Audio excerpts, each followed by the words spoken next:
श्री स्वामी समर्थ, जय जय स्वामी समर्थ। स्वामींचं नाव घेऊन आजच्या ह्या नवीन व्हिडिओला सुरुवात करते। उत्पत्ती एकादशी ही कार्तिक महिन्यातील कृष्ण पक्षातील एकादशी तिथीला साजरी केली जाते।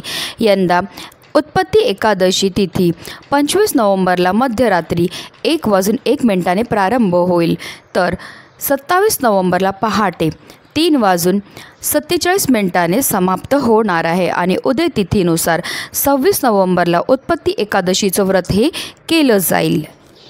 पुराणात उत्पत्ती एकादशीचं महत्त्व विशेष मानण्यात आलं आहे। मान्यतानुसार देवी एकादशीला या दिवशी भगवान विष्णूंच्या अंशातून जन्म झाला होता। पौराणिक कथेत सांगितलं आहे की एकदा भगवान विष्णू योग निद्रेमध्ये होते। जेव्हा मूर नावाचा राक्षस त्यांच्यावर हल्ला करणार होता, तेव्हा भगवान विष्णूच्या शरीरातून एक दैवी देवीचा जन्म झाला। त्याने युद्धात मूर नावाच्या राक्षसाचा वध केला। यावर प्रसन्न होऊन भगवान विष्णूंनी देवीला एकादशीचे नाव दिले आणि वरदानही दिले की जे देवी एकादशीची पूजा व्रत करेल त्यांना सुख आणि सौभाग्याची प्राप्ती होईल। तेव्हापासून एकादशीचे व्रत हे पाळले जाते। एकादशीचे व्रत केल्याने वर्तमानासह मागील जन्माची पापे नष्ट होतात। यासोबतच अनेक पिढ्यातील पितरांना मोक्ष प्राप्त होतं। ज्यांना एकादशीचा उपवास सुरू करायचा आहे ते उत्पत्ती एकादशीपासून हे व्रत सुरू करू शकतात।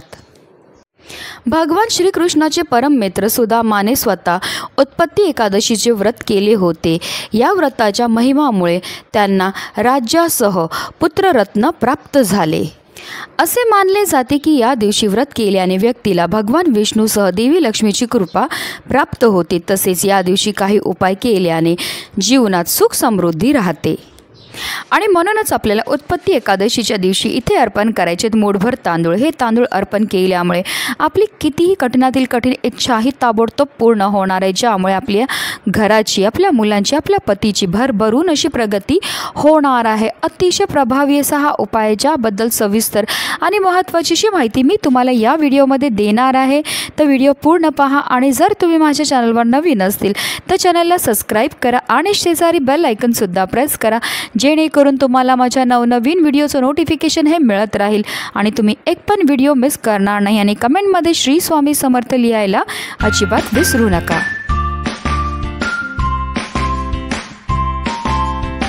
उत्पत्ती एकादशीच्या दिवशी आपल्याला सकाळी ब्रह्ममुहूर्तावर उठायचं आणि अंथरुणामध्ये बसूनच सर्वप्रथम श्री हरी विष्णू आणि माता लक्ष्मीचं स्मरण करायचं आणि आपल्याला दिवसाची सुरुवात ही करायची आहे। स्नान करायचे, स्वच्छ वस्त्र हे परिधान करायचे। जर तुम्हाला शक्य असेल तर पिवळ्या किंवा लाल रंगाचे तुम्हाला वस्त्र हे परिधान करायचे आहेत। त्यानंतर आपल्याला सर्वप्रथम देवघरामध्ये दिवा हा प्रज्वलित करून घ्यायचा आहे, कारण कोणतीही सेवा किंवा कोणताही उपाय जो आहे तो आपल्याला अग्नीच्या साक्षीने करायचा। आणि त्यानंतर आपल्याला विधिवत श्री हरी विष्णू आणि माता लक्ष्मीची पूजा ही करून घ्यायची। श्री हरी विष्णूंना पिवळी फुलं, पिवळी फळं, धूप, दीप, दिवा, नैवेद्य, अक्षदा, चंदन, तुळशीची पानं अर्पण करून घ्यायचे। जेव्हा आपण श्री हरी विष्णूंना तुळशीची पानं अर्पण करणार तेव्हा आपल्याला आपल्या मनातली इच्छा बोलायची आणि ते तुळशीपत्र जे आहे ते श्री हरी विष्णूंच्या चरणावर अर्पण करायचे। असं केल्यामुळे आपल्या मनातील कितीही कठीणातील कठीण इच्छा ही साक्षात श्री हरी विष्णू पूर्ण करतात। त्यानंतर दूध, दही, तूप, मध आणि साखरेपासून तयार केलेलं पंचामृत जे आहे ते भगवान विष्णूंना आपल्याला अर्पण करायचं आहे। भगवान विष्णूंना तुळशी अतिशय प्रिय आहे, म्हणून पंचामृतावर आपल्याला तुळशीचं पत्र अर्पण करायचे आणि ते जो नैवेद्य आहे तो आपल्याला श्रीहरी विष्णूंना दाखवायचा आहे। त्यानंतर उत्पत्ती एकादशीचे व्रत कथेचं पठण करायचं आहे आणि नंतर शेवटी आपल्याला आरतीही करून घ्यायची आहे। अशा रीतीने आपल्याला विधिवत श्रीहरी विष्णूंची पूजा ही करून घ्यायची आहे। आता हा उपाय आपल्याला कधी करायचा, तर हा उपाय आपल्याला उत्पत्ती एकादशीच्या दिवशी संध्याकाळी करायचा आहे। संध्याकाळी 6 वाजल्यापासून 7:30ची जी वेळ असते ती माता लक्ष्मीची आगमनाची वेळ असते आणि त्या वेळेमध्ये जर आपण काही विशेष उपाय केले तर त्यामुळे माता लक्ष्मी आपल्यावर प्रसन्न होते आणि तिचं अखंड आगमन आपल्या घरामध्ये होत असतं। ह्या उपायाकरता आपल्याला एक दिवा हा लागणार आहे। दिवा तुम्ही कोणत्याही धातूचा घेऊ शकतात की अगदी मातीची पंती घेतली तरीही चालणार आहे। त्यामध्ये आपल्याला 2 वातीची 1 वात करून लांब वात ही टाकायची आहे। तसेच हा उपाय आपण इच्छापूर्ती करता, लक्ष्मी प्राप्ती करता करत आहेत, म्हणून आवर्जून यामध्ये आपल्याला शुद्ध गाईचं तूपच ठेवायचं आहे। आता हा संपूर्ण उपाय आपण देवघरामध्येच बसून करणार आहेत, म्हणून आपल्याला काय करायचं आहे, देवघरामध्ये एक पाट ठेवायचं आणि त्या पाटावर आपल्याला लाल रंगाचं वस्त्र हे पसरवून घ्यायचं आहे। आता त्या लाल रंगाच्या कपड्यावर आपल्याला मुठभर तांदूळ हे ठेवायचे आहेत आणि ह्या तांदळापासून आपल्याला एक स्वास्तिक हे तयार करून घ्यायचं आहे। स्वास्तिक तयार करून झाल्यानंतर त्या स्वास्तिकला आपल्याला हळद कुंकू अर्पण करून घ्यायचे आहेत आणि जो दिवा आपण तयार केलेला आहे तो दिवा प्रज्वलित करून आपल्याला ह्या स्वास्तिकवर ठेवायचा आहे।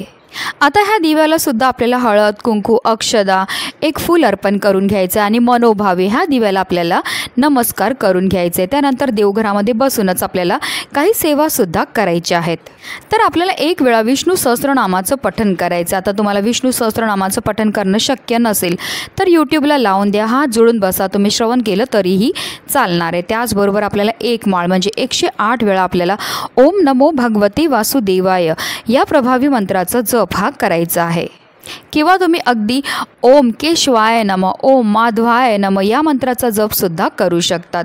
ह्या दोन्ही अतिशय उच्च कोटीच्या सेवा आहेत। ह्या सेवा केल्यामुळे आपल्यावर फारच लवकर श्रीहरी विष्णू आणि माता लक्ष्मी प्रसन्न होत असतात। सेवा करून झाल्यानंतर आपल्याला हात जोडून मनोभावे श्रीहरी विष्णू आणि माता लक्ष्मीला आपल्या मनातली इच्छाही बोलायची, ती इच्छा पूर्ती करण्याकरता मनोभावे प्रार्थनाही करायची आहे। त्यानंतर घरातल्या प्रत्येक सदस्याला सुद्धा त्या दिव्याला नमस्कार करायला लावायचा आहे। आता हा जो दिवा आपण प्रज्वलित केला आहे त्यामध्ये आपल्याला तेल किंवा तूप एवढं टाकायचं जेणेकरून तो कमीत कमी रात्री 12 वाजेपर्यंत तरी प्रज्वलित राहील। आता दुसऱ्या दिवशी आपल्याला काय करायचं, स्नान करून झाल्यानंतर देवपूजा करायच्या अगोदर जो दिवा आपण प्रज्वलित केला त्याखाली जे धान्य आहे त्या धान्यामधलं थोडंसं धान्य जे आहे ते आपल्याला आपल्या धान्याच्या साठ्यामध्ये ठेवायचं। असं केल्यामुळे माता अन्नपूर्णेच्या कृपेने आपल्या घरामध्ये कधीही धनधान्याची कमतरता राहत नाही। त्याचबरोबर उरलेले जे तांदूळ आहेत ते आपल्याला एखाद्या झाडाखाली नेऊन ठेवायचे जेणेकरून तिथे असणारे पशु पक्षी कीटक हे धान्य खातील। हे सुद्धा आपल्याकडनं केलेलं एक प्रकारचं दानच असतं। आता हा जो दिवा आहे तुम्ही जर कणकेपासून तयार केलेला असेल तर तो दिवासुद्धा आपल्याला झाडाखाली नेऊन ठेवायचा। अशा रीतीने आपल्याला हा उपाय जो आहे तो उत्पत्ती एकादशीच्या दिवशी करायचा। हा उपाय केल्यामुळे आपली कितीही कठीणातील कठीण इच्छा ही साक्षात श्रीहरी विष्णू आणि माता लक्ष्मी पूर्ण करतात। म्हणूनच व्हिडिओ जास्तीत जास्त लोकांपर्यंत शेअर करा जेणेकरून प्रत्येकाच्या आयुष्याचं कल्याण हो हीच मनामध्ये इच्छा। श्री स्वामी समर्थ। जय जय स्वामी समर्थ।